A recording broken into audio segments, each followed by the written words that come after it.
Donc, bienvenue à mon vlog avec la caméra qui shake. Donc là, je viens d'arriver dans la ville de Xinyu, dans l'ouest de la province du Jiangxi, puis je me rends à la gare de train pour aller chercher ma copine qui vient tout juste de tomber en vacances. Donc, on est pas mal excités d'être réunis ensemble, toute la famille. J'étais arrivé au milieu de l'après-midi, j'avais fait une petite reconnaissance autour de la gare pour trouver une place où on pourrait aller camper. Puis, j'étais tombé sur une maison en construction, donc c'était parfait, vu qu'il pleuvait. En fait, il pleut, ça fait une couple de jours déjà. Donc, on a trouvé des retailles de bois, on a fait un petit feu de camp, on s'est fait à manger, puis ensuite, on est allé se coucher assez de bonne heure. Le lendemain, ben, on est allé jusqu'à la ville de Xinyu, parce que vu que ma copine elle venait d'arriver d'une autre province, selon les règles anti-Covid, il a fallu qu'elle aille faire un test de dépistage à l'hôpital. Ça a juste pris genre 5 minutes. Ensuite, on est allé se promener, puis quand il a arrêté de pleuvoir, on est allé à un lac. On est tombé là un petit peu par hasard.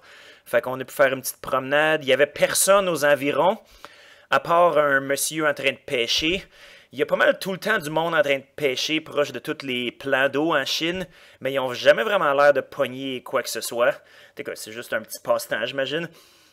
Puis on a checké aussi l'immobilier de l'endroit. Il y avait pas grand-chose. J'ai l'impression que le boom d'immobilier, il est pas trop sur le point d'arriver dans ce coin-là de la province de Jiangxi. Puis ensuite, on a continué vers l'ouest, vers notre objectif.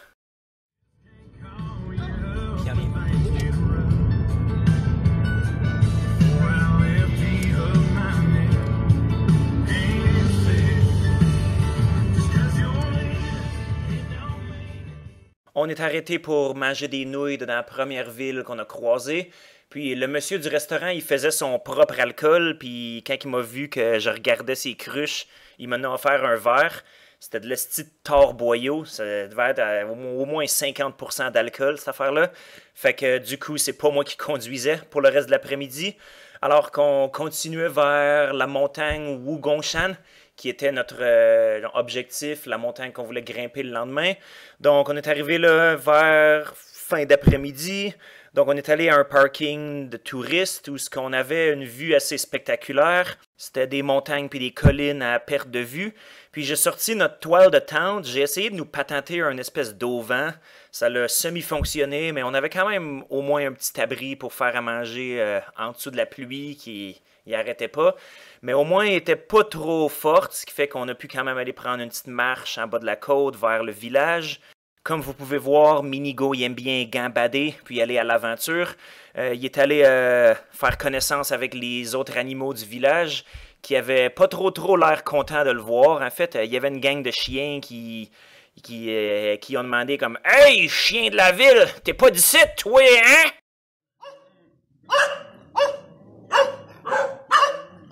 Après ça, on est remonté en haut de la côte. Il restait un petit peu de temps juste avant le souper, fait que j'ai mangé une coupe de chips de patates douces, puis j'ai bu une petite bière.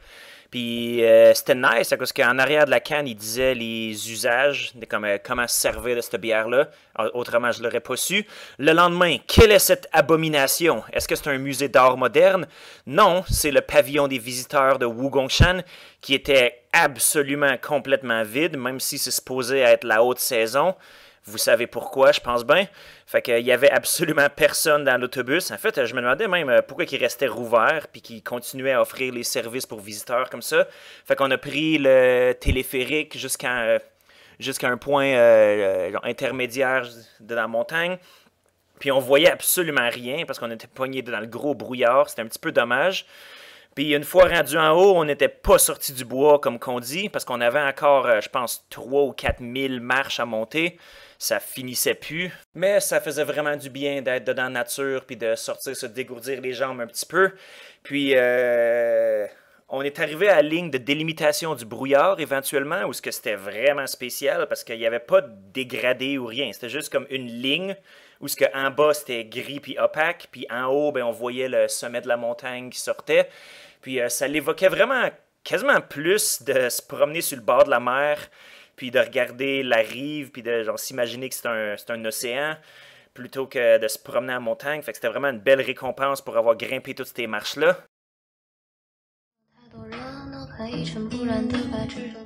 Puis là, il y avait un esti de champion en charge qui avait décidé que ce serait une bonne idée de mettre des poteaux puis des speakers avec de la style musique pop sirupeuse de merde que personne n'a demandé. Il y a vraiment du monde qui déteste le calme et la tranquillité. T'es quoi, je me prononcerai pas plus là-dessus. C'est sûr que je pourrais commencer à se mettre à faire des généralisations, mais je pense pas que c'est la place pour. Puis je dirais pas non plus que ça a ruiné notre visite, parce que ça serait un petit peu idiot puis genre exagéré. Mais chose sûre, t'es quoi, j'aurais mieux aimé que ces speakers-là, ils soient pas là, disons. Donc, on est arrivé au sommet, où ce qui ventait à Simonac. Ensuite, on a commencé notre descente. Puis c'est là qu'est arrivé quelque chose qui aurait vraiment, vraiment pu mal virer. Donc, avec le recul, je ne sais pas à quel point que c'était vraiment un close call ou si c'est moi il exagère la gravité de la situation. Mais qu'est-ce qui est arrivé? C'est le chien, il gambadait en liberté. On avait enlevé sa laisse, puis il était peut-être une cinquantaine de mètres devant nous, comme en bas des escaliers en roche. Puis là, tout d'un coup, j'entends des espèces de comme cris d'animaux sauvages. Fait que là, ben moi, je pars à courir, puis je ramasse le chien juste au moment où il y a deux singes qui débarquent sur le sentier, puis qui commencent à marcher vers nous autres. Fait que j'étais pas assez moron pour sortir mon téléphone parce qu'il me l'aurait pris dans les mains, puis se serait sauvé avec. C'est vraiment le 101 quand tu interagis avec des primates. Alors, du coup, j'ai fait une petite représentation artistique de la situation. Donc, comme vous pouvez voir, il y a un des singes qui a grimpé sa rampe puis qui commençait à marcher vers nous autres. Puis t'as vraiment pas besoin d'être un primatologue ou un spécialiste en animaux pour savoir qu'il était vraiment, vraiment, vraiment pas content. Comme il faisait des espèces de sons de comme... Puis il montrait ses dents. Puis il a même comme étendu sa main pour comme tenter de me griffer ou de me poigner. Il fallait que je me tasse. Puis l'autre singe, lui, il bloquait le chemin en bas. Puis quand je bougeais un petit peu vers la gauche, ben lui, il bougeait vers la gauche aussi. Quand je bougeais vers la droite, ben il me suivait encore. Puis après coup, quand on a finalement réussi à se tirer de cette situation-là, j'ai vu qu'il y avait un autre singe qui était un petit peu plus haut dans la forêt puis qui transportait un bébé.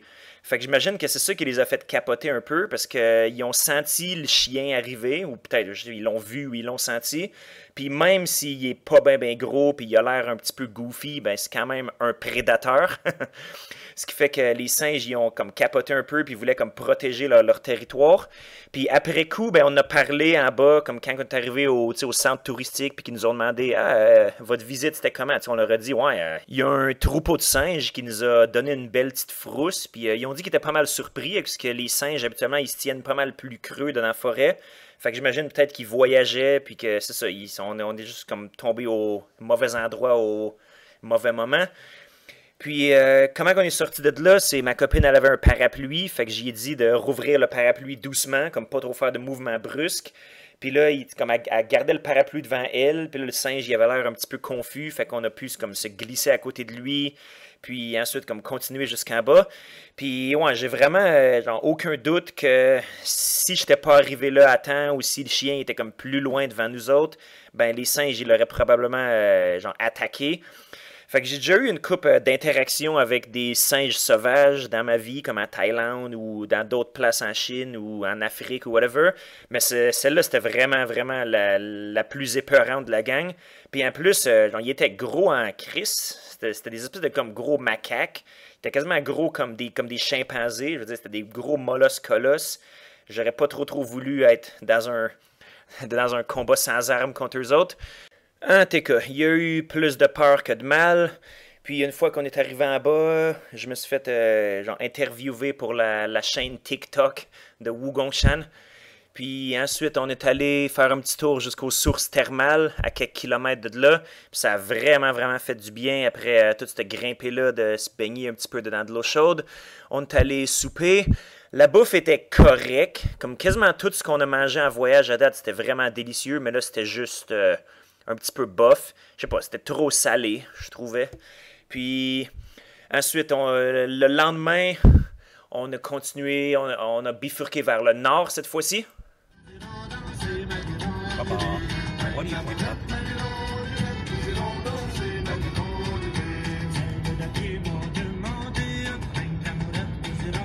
On est arrivé dans la province de Hubei. Puis on est arrêté sur le bord de l'autoroute pour manger notre dîner. C'était pas très glitz and glamour, disons. Puis vers la fin de l'après-midi, on s'est rendu jusque dans l'est de la province.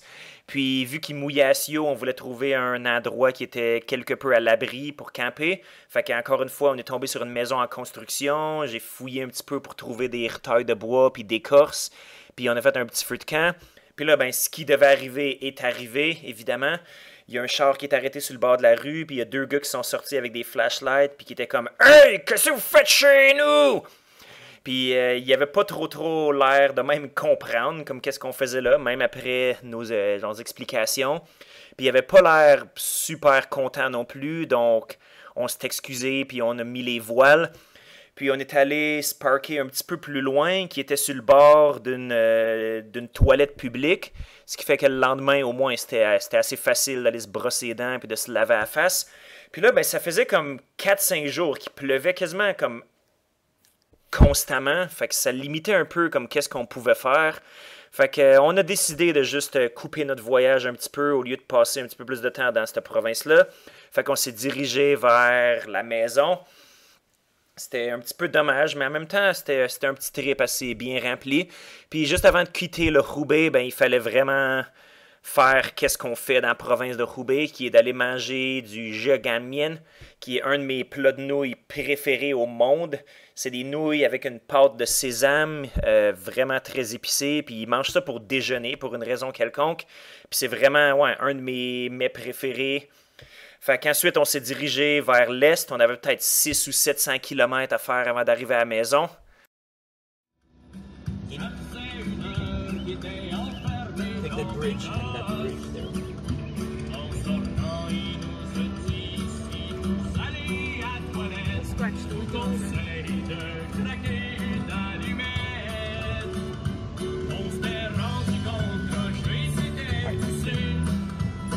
C'est pas mal ce qui est ça. J'espère que vous avez bien apprécié cette petite série. Puis dans un futur proche, il se pourrait qu'on fasse une vidéo où on montre comment on a transformé notre véhicule en micro-RV en enlevant le siège arrière puis en mettant de l'espace de rangement puis un lit. Donc je vous invite à aller suivre qu'est-ce que tu vas crisser-le.com ainsi que la page Facebook et le compte d'Instagram. Et puis partagez ça avec quiconque pour être intéressé. Et puis je vous souhaite une excellente journée.